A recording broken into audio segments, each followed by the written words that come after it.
Hello, everyone. Welcome to FDH Lounge mini episode 1820. You have with you here today FDH Lounge dignitaries Rick Morris and Derek Allen, and we are doing this together here for the first time on video.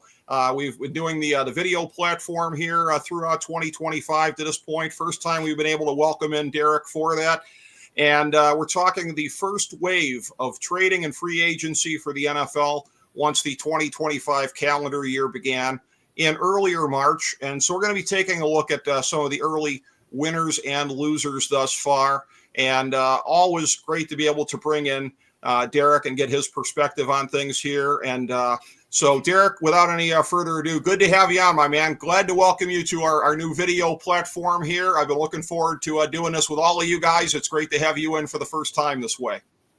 Yeah, thanks for having me, Rick. I'm jealous of the background. I'm jealous of the shirt. I'm clearly very underprepared, but it's definitely a trip to do this after we've done. I don't know how many we've done over the phone, but it's more than a few. So switching to this now is crazy, but it feels like feels good, feels right. You're doing fine. You have a nice dignified background there. I don't know that anybody would call my background dignified, but I did take your advice. You did say that one of the earlier looks that I had here was a little too busy with the logos, so we decided to go to basically the banners and the rafters approach here. So I appreciate you having weighed in on that and helped me to do it in a better way. Of course, that was a plus, and just great to be able to get into any of the NFL coverage with you as per always, and taking a look at some of the movement here in free agency and in the trades that have happened thus far. And it does feel like in a lot of ways that some of the trades have been some of the bigger and more impactful aspects of this, and subsequently maybe some of the players getting released a little bit later in the day. I mean, Aaron Rodgers is still on the market here at this point, but and we don't know how long that's going to take to kind of play out. But Joey Bosa finding himself on the market and then subsequently signing with Buffalo.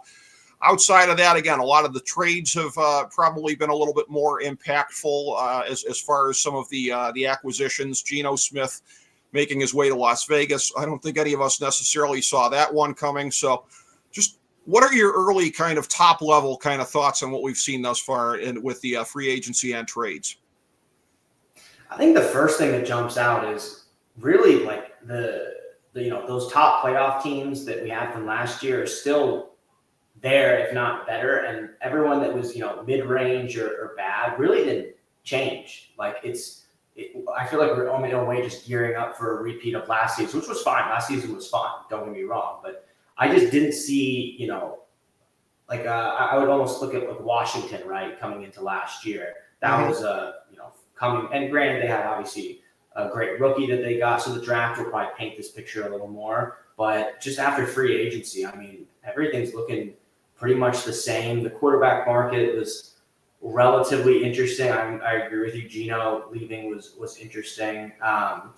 Seattle and LA basically did a trade with Kupp and Metcalf, even though it was a re-signing, obviously. But it was interesting. And I think when you look at the division still, like there's still a lot of that concentrated power in like where it was last year in the NFC North, and then obviously the AFC North, and then you have a couple of fledglings here and there. The Patriots might do something now that they're retooling again, but overall, I mean, it's your regular your usual suspects that are looking like they're going to be just as good next year after the signings. Buffalo, the Ravens, obviously. So I don't know. It wasn't as big of a shakeup as I guess I hoped for.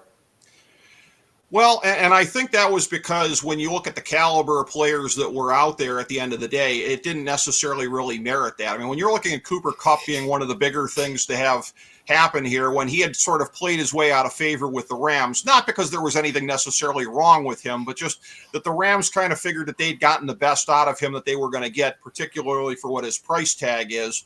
So there wasn't a whole lot, I think, at the quote-unquote top of the market that was going to really do a lot to kind of, resettle anything in the league. I will say, since you mentioned Washington, so I go back a year with Washington and then the year before with Houston. In neither instance did I pick those teams to make the playoffs. but I thought they would be a little bit closer than a lot of people thought they would be. Maybe 7. I think I said 7 wins for Washington last year, and I think 8 wins for Houston the year before. And people were wanting to have me drug tested for saying 8 wins. But the reason being, when you look at what the team's doing in the offseason, filling needs, and you talked about the quarterback. I mean, Houston the year before, they got Stroud. Last year with Washington, they got Daniels. And that's what people look at. But in both instances, the organization was doing a lot to fill the other spots on the roster. So who's doing that this year thus far heading into the draft? New England has filled 5 different spots really since then. I mean, they've been the most active team as far as being out there trying to fill holes. And I'm counting this on a net basis because sometimes, if a team replaces a guy that they let go that's the same position, I'm not counting that. The Bears did that at 3 different spots, edge, center, and guard.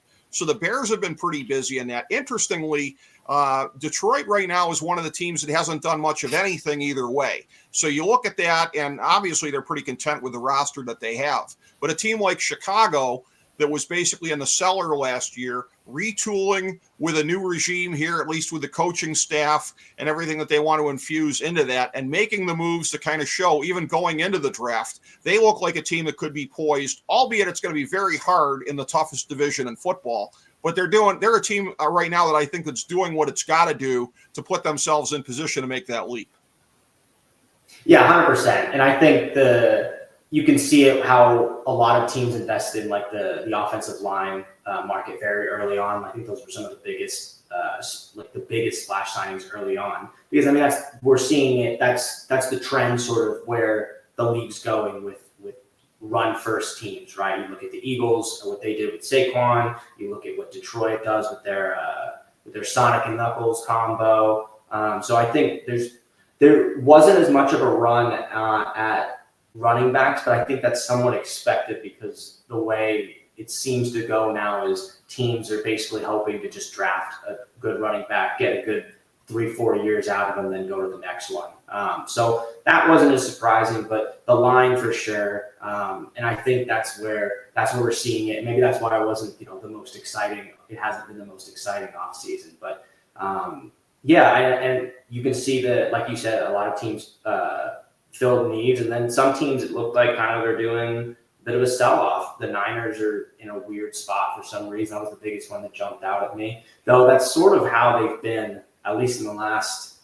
And during the Shanahan era of, they'll have a few down years. They'll be like, first in the draft, and then they'll come out, be one of the best teams. They're very cyclical. But other than them, I didn't really see a ton of other teams looking to be poised in some sort of like sell-off, restart thing. A lot of teams were either, filling needs tremendously or kind of just sitting by and kind of waiting for the draft. I think the next, honestly, biggest wave of free agency will come after the draft. I think so. And I'm going to call this an example of great minds think alike, as opposed to when I showed you off air here. I know you weren't able to squint well enough to see on my spreadsheet here, but San Francisco, they're the only team I have listed with a negative number right now, -1. They're down 1 position than they were before all of this started.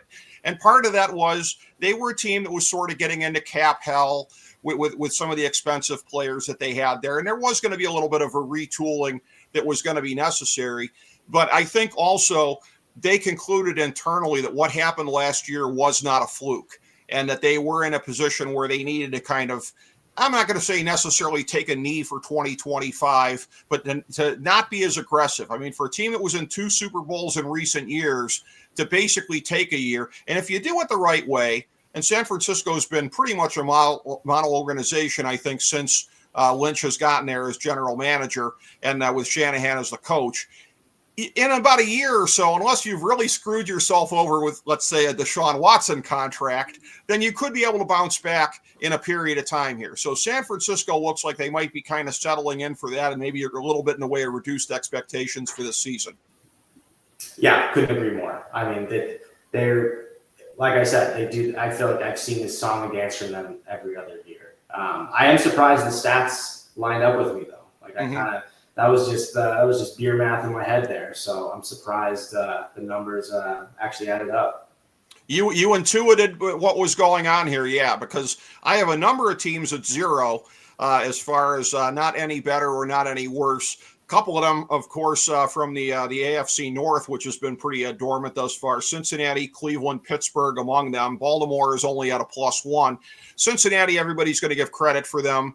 Kind of surprisingly, I think, keeping both Chase and Higgins, which they needed to do. But again, they're so cheap that I don't think anybody necessarily really expected it to happen. Again, they still have a long ways to go defensively. I think capping their defensive coordinator, that's only going to take them so far. You're not going to really have much in the way of improvement from within. So they're going to have to go pretty strong in the draft in that direction. I will tell you that FDH Lounge dignitary Joe Stazak, who has recently become a columnist for Heavy.com covering the Philadelphia Eagles and all things Philadelphia sports, he's had to sort of dispel some panic in the city of brotherly love about what their offseason has been. But again, I'm looking at won a Super Bowl. Like, relax. Yeah. Like people are screaming for Howie Roseman's head. Like, what the hell are you people talking about? Like, it's been a little bit tough, and they've had to let some guys go. And interestingly enough, as I look at Arizona, I've got you down as a +1 at this point, albeit I had edge as your most important need. You sign away Josh Sweat from Philadelphia, so of course he knows his old defensive coordinator, your head coach there, Gannon. But again, Philadelphia's had a little bit of shuffling to do here at this point. But lest we forget the way that they've killed it in the draft the last couple of years, really all throughout. I've always felt like anywhere in the first 4 rounds, you should be able to get starting caliber players. And Philadelphia has been the organization that's nailed that better than anybody the last couple of years. So I've got Philadelphia as a +1 heading into the draft here at this point. I don't understand what these spoiled Philadelphia fans that are crying about this are even talking about. I don't know. And they didn't even have to, besides just the fact that they just won the Super Bowl. I mean, look at the division they're in. Look at like, New York's big splash signing was getting, Mr. Unlimited and Jameis, and then obviously Dallas is still just, I don't know why they don't do anything. Like Jerry Jones just doesn't feel like spending money anymore. Obviously Washington, is a solid competitor, but I mean, I don't see them, even with the additions they made, they're not going to have the same season. Like Jay Daniels will have a slump. Albeit, I don't think it'll be major. They're still definitely a playoff team. But look at C.J. Stroud here this year. The Texans were okay; they weren't bad. I think Washington will do the same. So if you're the Super Bowl winning team and you look at who the 3 teams you're going to play, 6 times, you don't need to necessarily retool. So Philly fans are Philly fans. They're who they are. Well, the thing with Dallas, which I know must be painful in your household with what the state of the franchise has been the last couple of years. A friend of the show, Dan McDowell, from the great Dumb Zone podcast in the Dallas Fort Worth area, and great guy that I had a cup of coffee with in public radio in Athens, Ohio, a long time ago. He's made the observation on his show that it's one of those things where Jerry Jones, through the course of the offseason, he'll talk about what the cap challenges are. Oh yeah, we got the money, but we're still going to have to retain Dak, and we're still going to have to do this and that. And then on the eve of the season, he makes the deal that could have been made in March, but he makes it at a time where he has the excuse the whole way of why he can't spend money. He makes the same deal that he could have made 6 months ago. And he does this repeatedly with the big contracts. So it's a whole thing. It's a shell game. Everybody always said, like, oh, the Cowboys, they'll spend what needs to be spent. He somehow maintains that image when, in fact, these guys on that show are consistently pointing out it's the exact opposite. And that I think as far as like discretionary money, the money that you could spend above and beyond, what's available if you do things a certain way, they've been like second lowest in the league on that. Now, I will say, spending the most amount of money and playing the shell game and rearranging the contracts doesn't necessarily get you a doggone thing, because toward the forefront, if not at the forefront of the NFL the last several years, Jimmy Haslam's Cleveland Browns, shuffling the contracts and getting more in. We freed up more money to spend this year. Well, it got them a 3-14 record last year. So it's no guarantee of success. You have to have competent people in the front office and a competent coaching staff. But if you're doing it like Jera's doing in Dallas, then you really have no chance at all because that's a roster where, again, I called it coming into last year. They've been stars and scrubs going back as far as the eye could see. But it looked to me like this is the worst version of stars and scrubs they've tried to trot out there in a long time. And indeed, that's what happened. I had them on the just barely missing the playoffs, and it was more of an implosion than even I saw coming. Yeah, I mean, I don't think it necessarily applies to Dallas, but I would be curious looking at where everyone's cap space is right now heading into the draft, and then come back at the end of free agency and see if there was a strategy there. See if, and maybe it does include Dallas, but like to see if some of these teams were strategic in, or some of these front offices were strategic in, okay, we're going to fill a couple needs now. We're going to see how the draft pans out. We know who still has needs. We can maybe do some wheeling and dealing there. Maybe someone needs our pick to fill a need that we don't need. There's some trades there, and then obviously post draft, whoever has the most money, continues going. I do think there is still there's some strategy still happening across the league with some of these front offices that have been a little bearish in this initial stage. Yes, and I will circle back to what I said before, that I didn't think it was that great of a free agency class overall, and that even the players that have changed hands in some of the trades thus far, few of them are necessary. I mean, Joey Bosa is not at his peak anymore, et cetera, et cetera. So there is something to be said for holding back on this a little bit and not wildly overcommitting, because that's what New England did a couple of years ago. If you remember that, I think you remember that one off season where it was like, New England's going all in. They were trying to make up for like a decade plus of bad drafting. That for as much as everybody always put over Belichick for all of that kind of stuff, their drafts had been pretty crappy for a long time. I remember like Hunter Henry, and I forget who the other tight end was, but they threw like huge amounts of money at two different tight ends and this and that and whatever. Like you're trying to Gesicki, I think, right? I think it was Gesicki, yeah. So it was like you can't do it the way they did it, because I looked at it that off season. I'm like, they spent a ton of money, but what did they really get? So you do have to get the bang for your buck. Now, I will say also, as we're looking at this in terms of, if you look at Houston and Washington the last 2 years, who is a candidate to be that team this year? I'm not necessarily saying that they are, but if you look at Tennessee, they have filled a couple of spots here, albeit I don't know that they necessarily needed to fill a spot at guard, but they did anyways. They did a tackle and they did at safety.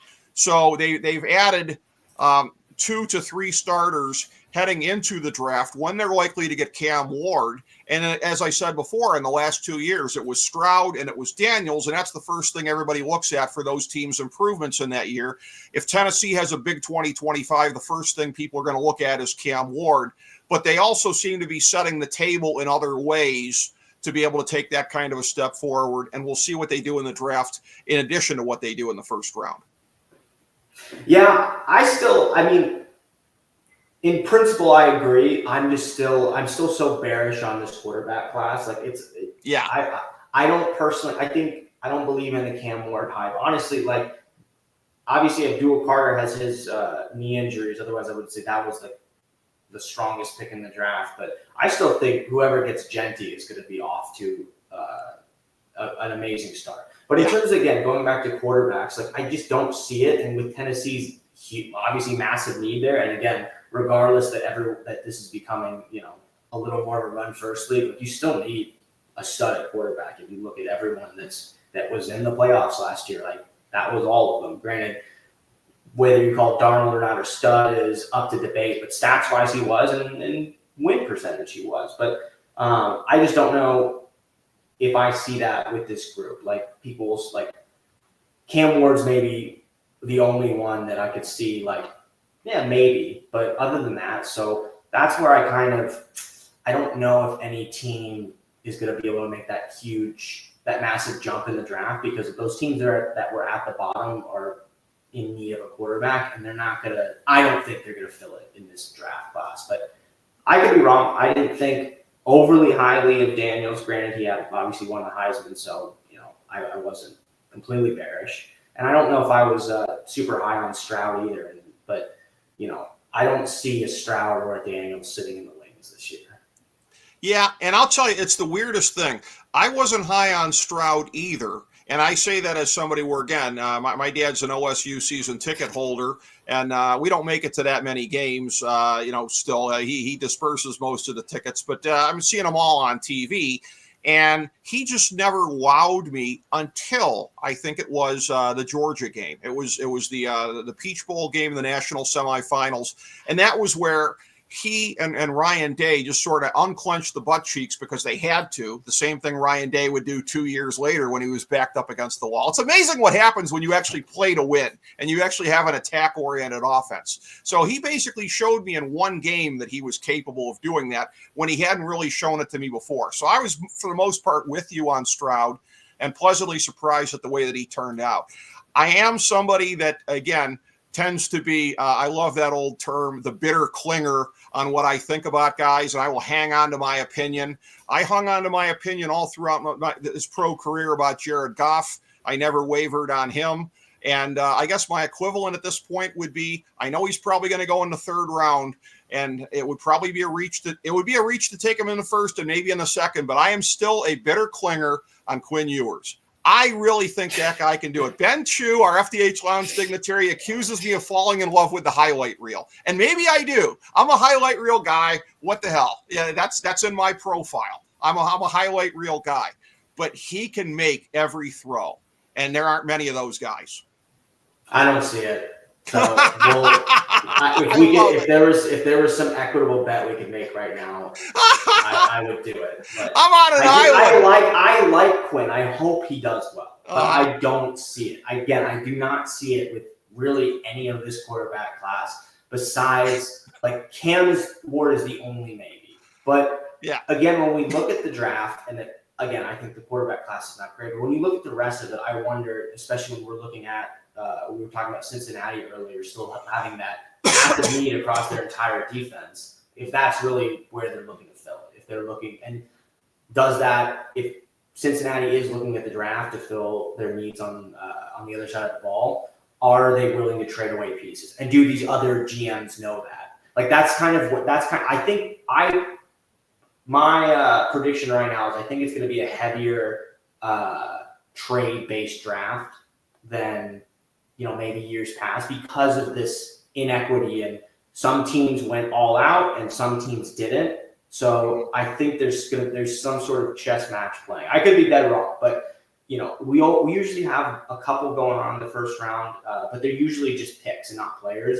I wonder if we're going to see a bigger, maybe a few more player type trades going on in the draft.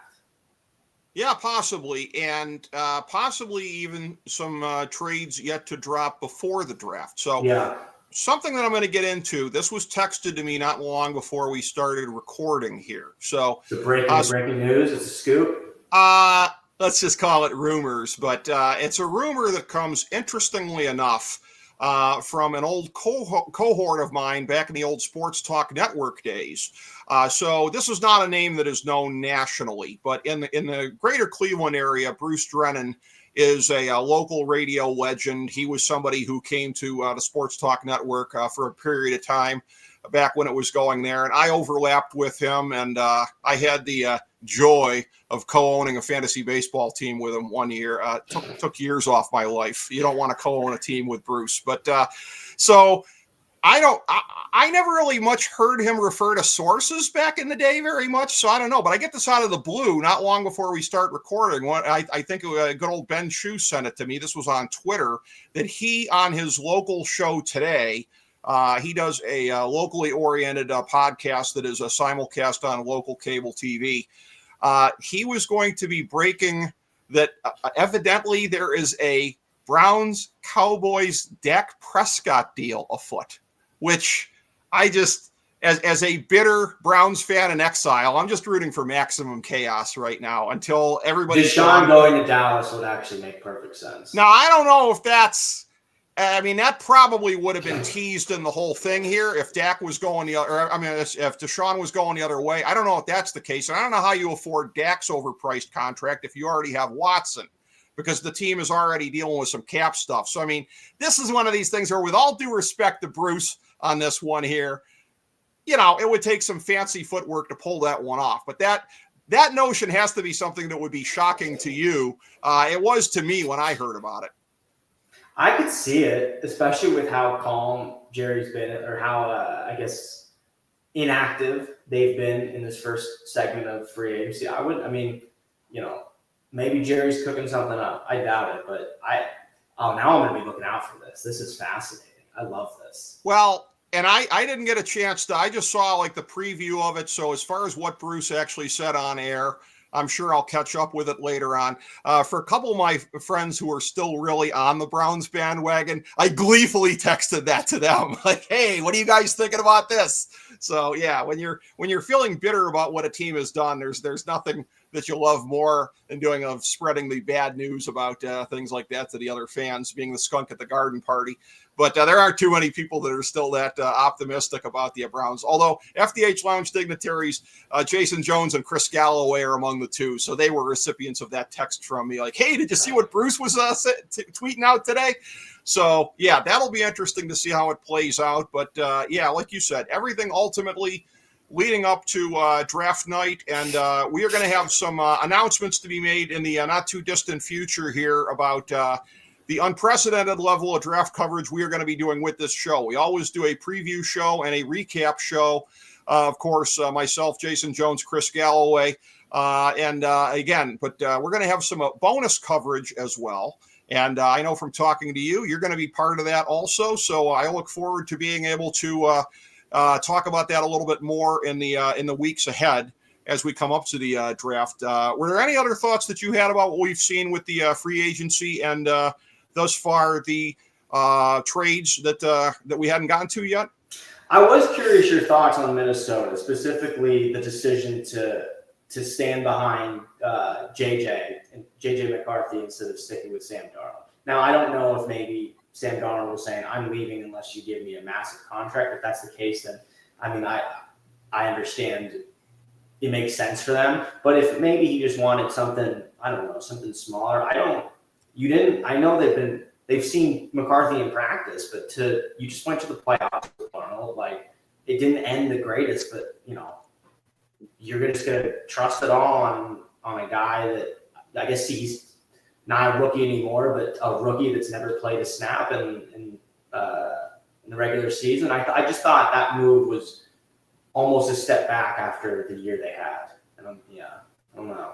Well, look, I mentioned before about Jared Goff. Another guy that I've been a bitter clinger on is Sam Darnold. I thought the Browns should have drafted him in 2018. The irony is I seem to be one of the few people that wanted them to draft Watson in 2017, albeit nobody was as violently against the deal they ultimately made as I was. I wanted them to take Goff in 2016, trying to popularize locally the phrase, turn your head and cough for Goff. But in 2018, I wanted Darnold rather than Baker Mayfield with that pick. So I've never wavered on this guy. With all due respect to my dear friend, the proprietor of Sportsology, and my big brother in new media, FDH Lounge dignitary Russ Cohen. With all due respect to him and his Jets, they ruined him. The Panthers ruined him. I just wasn't sure if he could be salvageable at this point, right? A lot of times guys just get too damaged from the experiences. So I was agnostic about how he would do in Minnesota last year. I said so on our preview before the season when we went division by division, me and Chris Galloway. I said, I don't know if he's too busted at this point to be able to do it. But there was something there that got wasted previously. Well, we saw that for the better part of last year anyways. He didn't end so great, but whatever. So I kind of agree with you on that one because let's talk about the other side of what you said there. McCarthy, I thought that was a big reach for him last year in the draft. I'm not a big fan of, who are they going to take next? Jim or Fredette? I mean, are we doing it just on college resumes here? Like, I don't really understand that whole thing. Silly season is when he really sort of climbed up the draft boards here. And I'm never a proponent of that. Like, oh, well, when we were actually watching him play, we thought he was a third-round pick. But now that it's February, I think he's a first-rounder. McCarthy just seemed like a classic silly season rise up the board guy to me. So I never really saw it in him. So I'm with you on that. Now, that being said, Minnesota in the course of the offseason here, they have, done some things here with the roster. They upgraded at the center position. They don't have a whole lot in the way of roster holes here. They've done a pretty good job with that. The funny thing is, who the Browns think they are, that's who Minnesota actually is. And they've done it with guys that they've stolen away from the Browns front office. Minnesota does the Moneyball thing that the Browns are always aspiring to with that Joe Podesta and everybody else out in Berea, except Minnesota actually does it successfully. And so they make the Moneyball thing work an awful lot. And I know Moneyball is part of the calculus here, rookie contract and all of that. But I'm with you. You had a bird in the hand with Sam Darnold. He took you to the playoffs. And unfortunately, the way the season ended, it makes it a little bit easier for them to be like, see, he could only take us so far. But what makes them think McCarthy's going to take them the rest of the way? So that's the caveat. I like the roster building they're doing, but they couldn't upgrade at running back. They bring back Aaron Jones for 2 years, who was sort of the epitome of like the league average guy to me. Now, again, the caveat is, what do they do in the draft? This is a pretty good running back class. One would think if you're Minnesota, you might be looking in that direction to get a little bit more pizzazz in there with Jones, who's not getting any younger. But yeah, I'm with you on Minnesota. And in this tough division, which I will say it again, I've said it on the show previously. You called it last year when we did our traditional post-week 1 breakdown about that the NFC North is going to be the toughest division in football. And I think I made the point on the show subsequently. I did a breakdown, I think, after the first 6 weeks of the season, the 4 leaders in football on the whole margin of victory were all from that division. Chicago got off to a pretty good start, and I guess the wins they had must have been blowouts, and the losses they had must have been close. You'll never see that again, where 4 teams from the same division that far into the season are leading the league in margin of victory. So it's really quite a thing here where Minnesota, I mean, that's sort of the epitome of this. And this is a phrase that I use an awful lot in sports and in other ways, that if you're standing still, you're moving backwards. And if Minnesota's standing still or even taking a slight step backwards, that's going to be a big step backwards in that division, especially with Chicago getting better. 100%. Yeah, it'll be the draft will be interesting for them, and maybe they will do something. Maybe they like a quarterback sitting in the wings somewhere as a backup. Maybe they like someone more, and they're like, we'll bounce between McCarthy and someone else. The running back piece for sure to back up Jones. But yeah, I mean, again, I get it to a degree. The same thing you said with the whole Moneyball strategy. Like clearly, like we've seen it now. The league is trending. At least front offices are trending and building off of rookie contracts in general, but obviously building around a strong rookie contract. We've seen it obviously with Houston. And Washington's doing it right now. But yeah, it's an untested rookie. It's not even we got a few games with him and he was like, oh, he showed some promise. Like, nothing of him in the regular season, and now he's hurt himself. So I don't know. That makes me a little worried about Minnesota, because they are one of my favorite, I guess, teams outside of my own. But yeah, other than that, overall, yeah, everything else I think we've covered. I think the draft is going to be the next wave of dominoes to fall. But yeah, other than that, I mean, some of the quarterback moves were interesting, but nothing really overall stood out that we haven't talked about. Since you are one of our FDH Lounge dignitaries who's a little more keenly attuned to the gambling scene, I want to put this question out there to you as far as a deep sleeper for the 2025 season. I think I'd seen them maybe at about 35-1 for the Super Bowl. In looking at this here, again, like, I'm not sure that anybody can necessarily come out of the AFC and beat, Philadelphia or Detroit or Green Bay if they take another step forward. So it would be a matter of having to win a game where they would probably be an underdog. But there's a lot of vulnerability there if you look at Kansas City. I think Buffalo's still got vulnerability. Cincinnati hasn't done anything to address that defense yet. I look at the offseason, and again, somehow or another, having addressed 2 needs, notwithstanding having gotten rid of Tunsil, I'm looking at Houston. And if you can find them at like 30-1, 35-1, yeah, like, I'm seeing them. Why not? Because 35, yeah, like, I don't know, man, because like you start to play process of elimination on the top contenders in the AFC, and you can poke holes in just about all of them at this point. So I realize they have a ways to go after a disappointing regression season last year.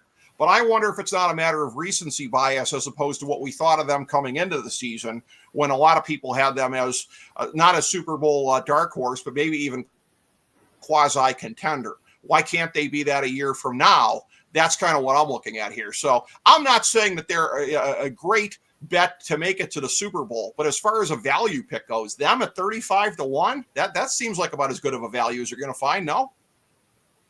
No, and I think it's, again, with how crazy, with how much parity there is in the AFC. Like as I have the odds in front of me, I think your best odds with the futures are going to be in the NFC because of that lack of parity. And I like what popped out at me. Like obviously the Commanders at plus 1,600 is obviously good if you want something a little more sure. But honestly, right now, looking at the Rams at plus 2,200, I think that might be my sleeper pick. As much as I hate it as someone in the NFC West, they made the improvements they needed to do. They had a great playoff. They were the only ones that really took that held Philly to the fire. So I mean, at plus 2,200, that's probably the best odds you're going to get in.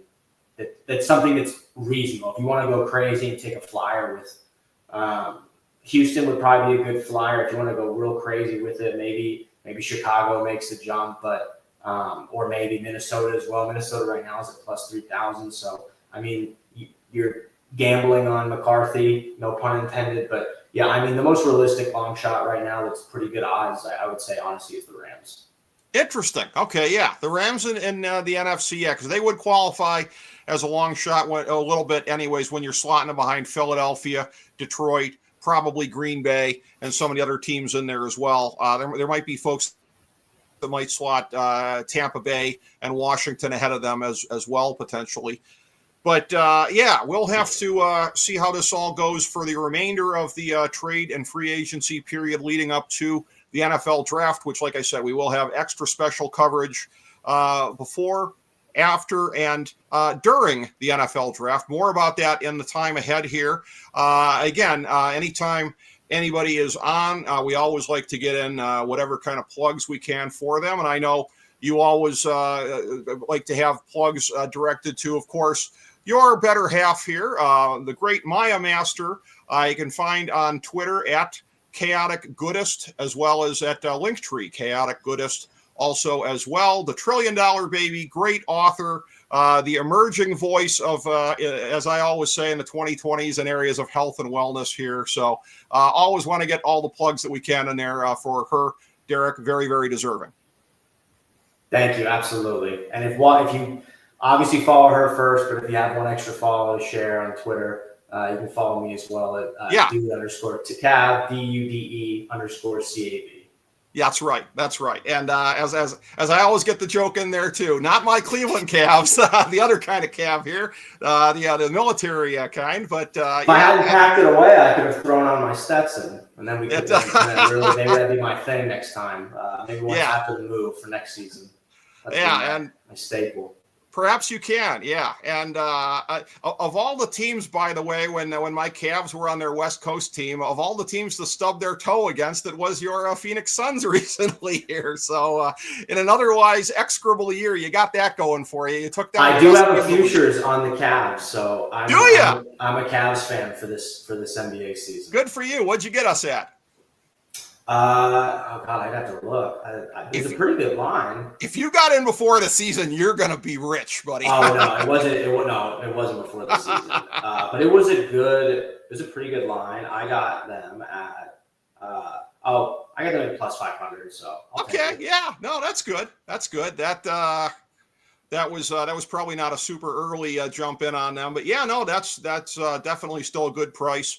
And it's been a season of dreams, certainly in that regard. Much different than it has been for other folks in my geography when it comes to, say, the Cleveland Browns or anything like that. So it's always nice to be able to have something to cheer for here. But again, as always, appreciate having you in here for our football coverage, Derek.